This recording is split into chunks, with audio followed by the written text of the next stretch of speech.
presidente Andrés Manuel López Obrador, general secretario Luis Mecencio Sandoval González, almirante secretario José Rafael Ojeda Morales, general Ricardo Trevilla Treviño, próximo secretario de la Defensa Nacional, almirante Raimundo Pedro Morales Ángeles, próximo secretario de Marina, comandantes de los mandos territoriales de las Fuerzas Armadas y de la Guardia Nacional, jóvenes estudiantes de los sistemas educativos militar y naval, integrantes de las unidades operativas del Ejército, Fuerza Aérea, Armada y Guardia Nacional.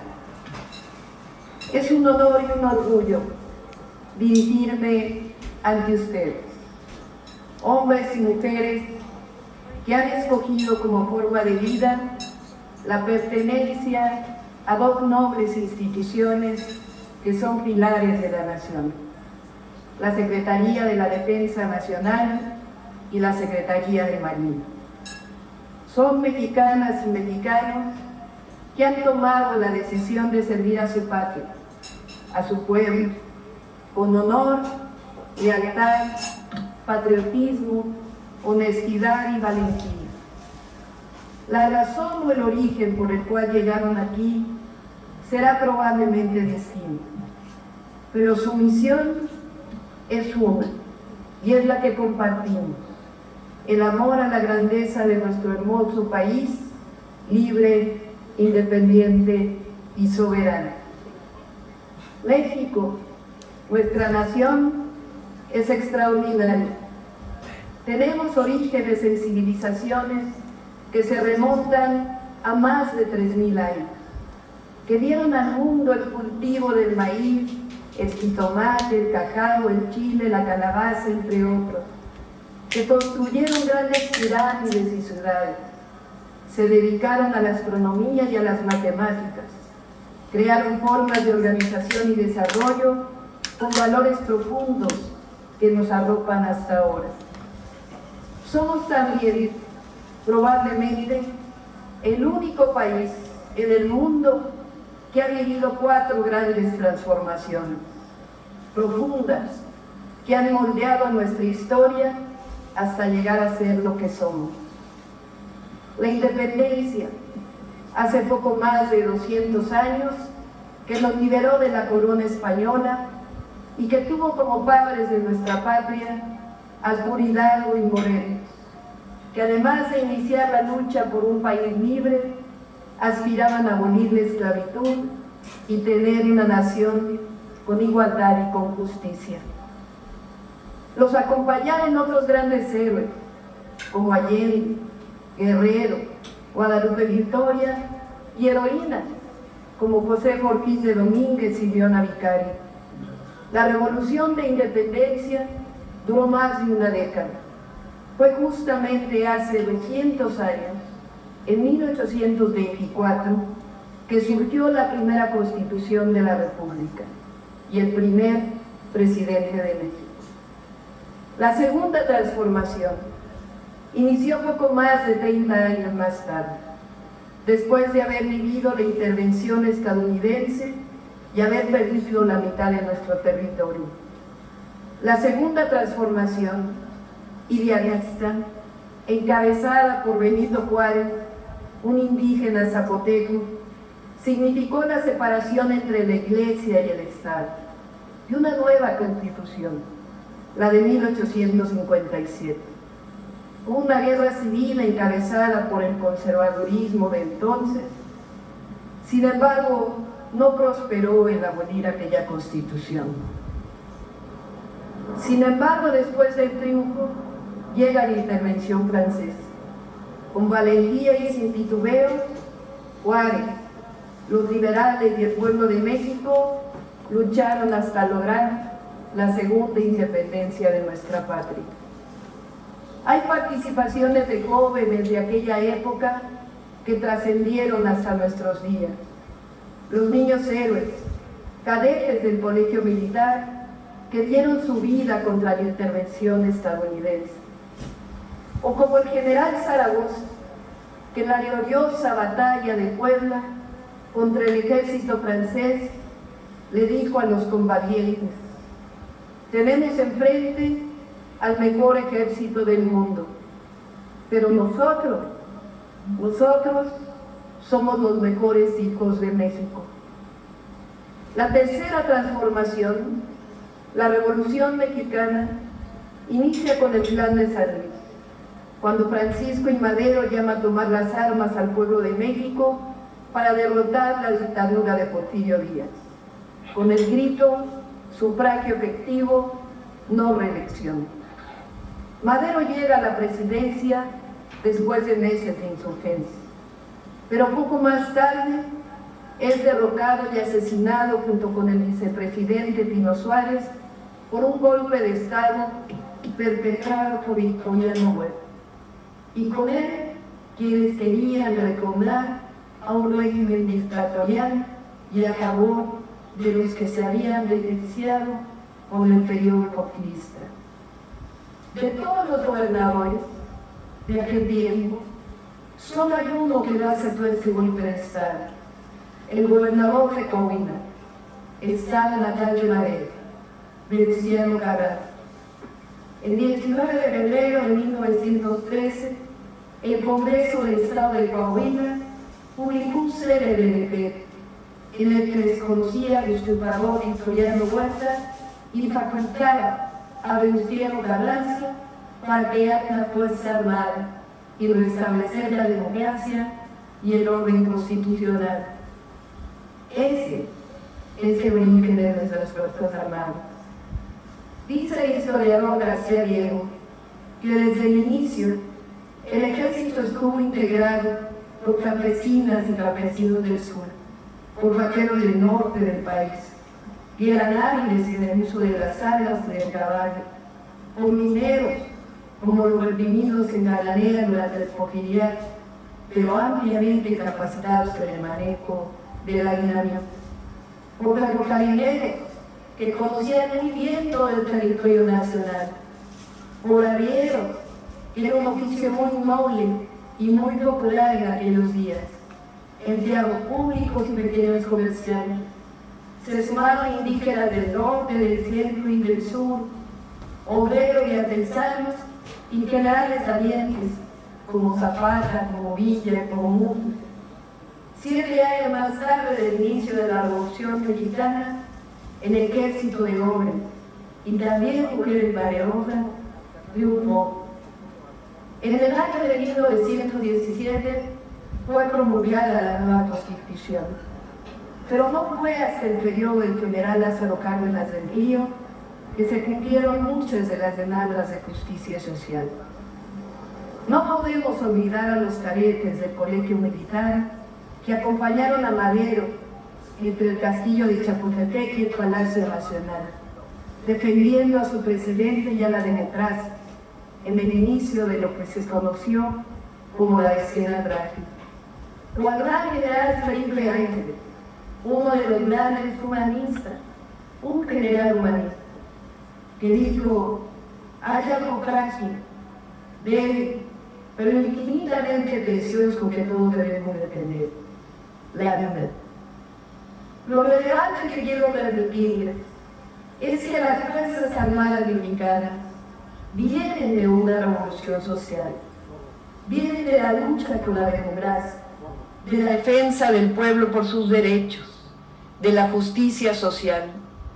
Nuestro ejército nació en contra de un golpe de Estado, es decir, las instituciones de las que ustedes forman parte, a diferencia de muchos otros ejércitos en el mundo, no viene de las élites, sino que tiene un origen popular y este se ha mantenido hasta la fecha.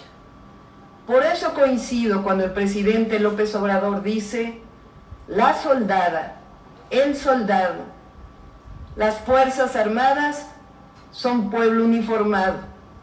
Y eso no solo es un orgullo, sino que es una fortuna de nuestra nación.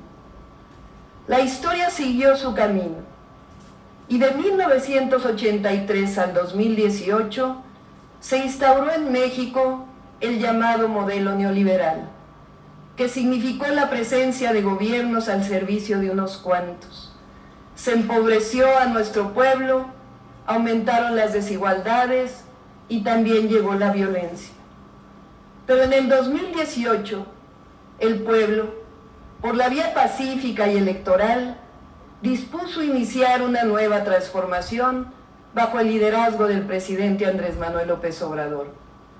Con él llegaron nuevos derechos sociales, como la pensión universal al adulto mayor, y obras públicas estratégicas para el desarrollo del país, como el Tren Maya o el Tren Interoceánico.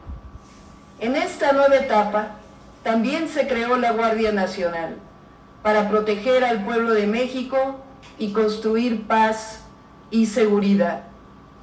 Este nuevo modelo, esta nueva era, ha tenido como base erradicar la corrupción y los privilegios, y ha dado resultados, pues ha disminuido la pobreza y las desigualdades.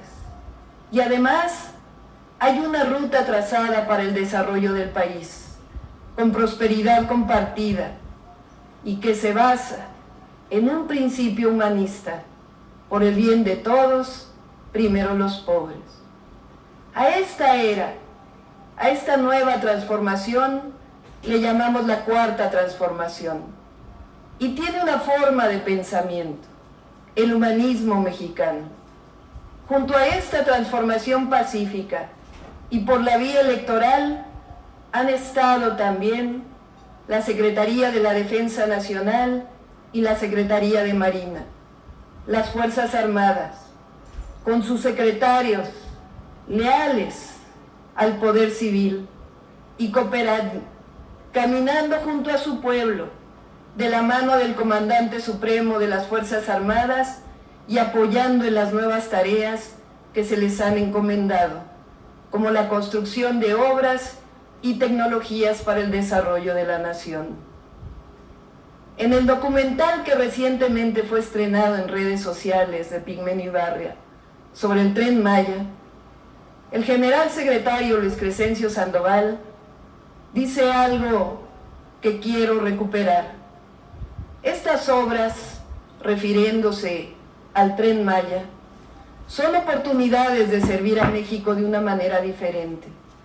Acercan al ejército a sus orígenes, a ser más humanos, a cumplir con la sociedad, a que la sociedad no vea a un soldado del aire o a un soldado de tierra con temor, porque trae un arma en la mano, sino que vea a un soldado que le ayuda, que ayuda a salir de alguna necesidad. Es una manera diferente de servir a nuestro país, en la que las Fuerzas Armadas se han preparado también durante mucho tiempo.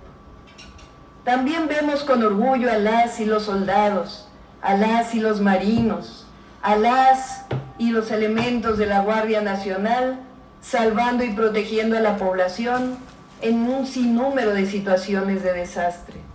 El apoyo de las Fuerzas Armadas, cuidando, protegiendo y vacunando durante la pandemia del COVID-19, lo lleva el pueblo de México en su corazón.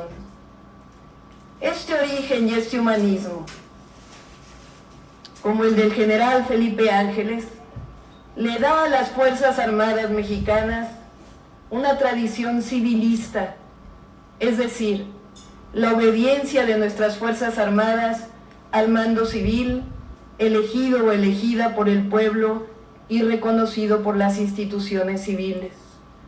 Honrosamente nuestras Fuerzas Armadas siempre han obedecido al mando civil que establece la Constitución política. Desgraciadamente no siempre este mando civil actuó de manera correcta, pues en más de una ocasión violentó leyes y derechos humanos que debería haber respetado irrestrictamente.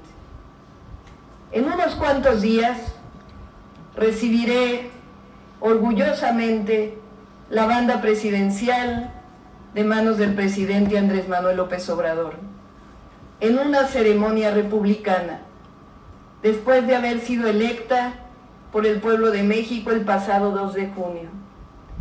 Orgullosamente, es la primera vez que México tendrá una mujer presidenta y por tanto una comandante suprema de las Fuerzas Armadas. Ello refleja también la profunda transformación que está viviendo nuestro país. También en este sexenio, las Fuerzas Armadas han visto más mujeres participar en todos los ámbitos y estoy segura que seguirá así, porque las mujeres tenemos capacidad, voluntad y no somos menos que los hombres. Al contrario, somos iguales. Aprovecho recordando el origen de las Fuerzas Armadas para mencionar, por ejemplo, a Adela Velarde, que comenzó como enfermera durante el movimiento revolucionario, pero posteriormente formó un grupo armado de mujeres que conocemos todas y todos los mexicanos como las Adelitas. En esta nueva etapa de la transformación, con honestidad, amor al pueblo y a nuestra patria, nos tocará juntas y juntos seguir fortaleciendo la paz y la seguridad y atender siempre con humanismo, disciplina y valor los problemas que tengamos que afrontar. Les comento, aunque seguramente lo habrán escuchado, que vamos a continuar con la transformación. Vamos a mantener los programas del bienestar y ahora apoyaremos a las mujeres de 60 a 64 años, a todos los niños y niñas de escuela pública con becas y a construir más preparatorias y universidades gratuitas y de calidad para que las y los jóvenes puedan seguir estudiando, a fortalecer el sistema de salud pública, a construir viviendas, a generar más empleo y a continuar aumentando el salario. Seremos perseverantes en la lucha contra el clasismo, el racismo, el machismo y cualquier forma de discriminación.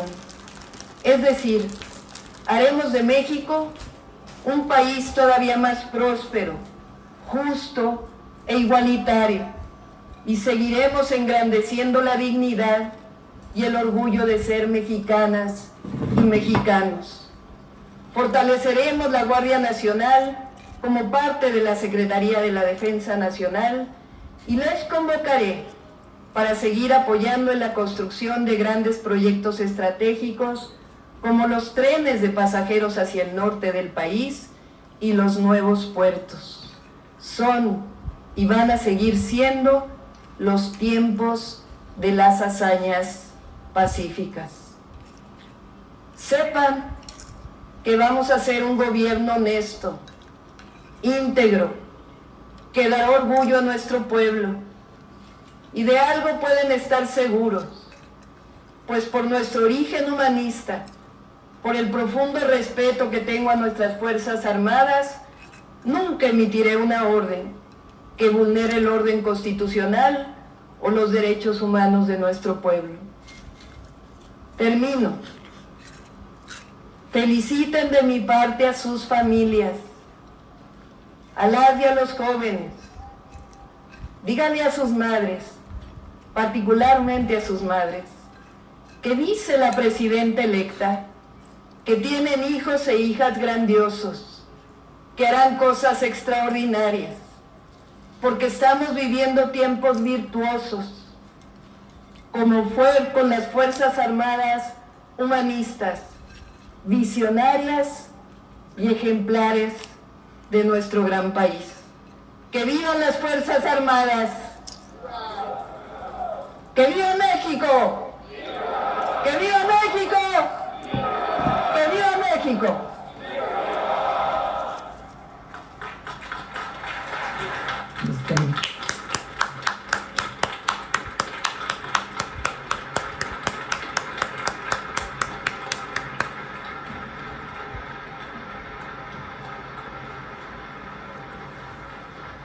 Escuchemos el mensaje que dirige el licenciado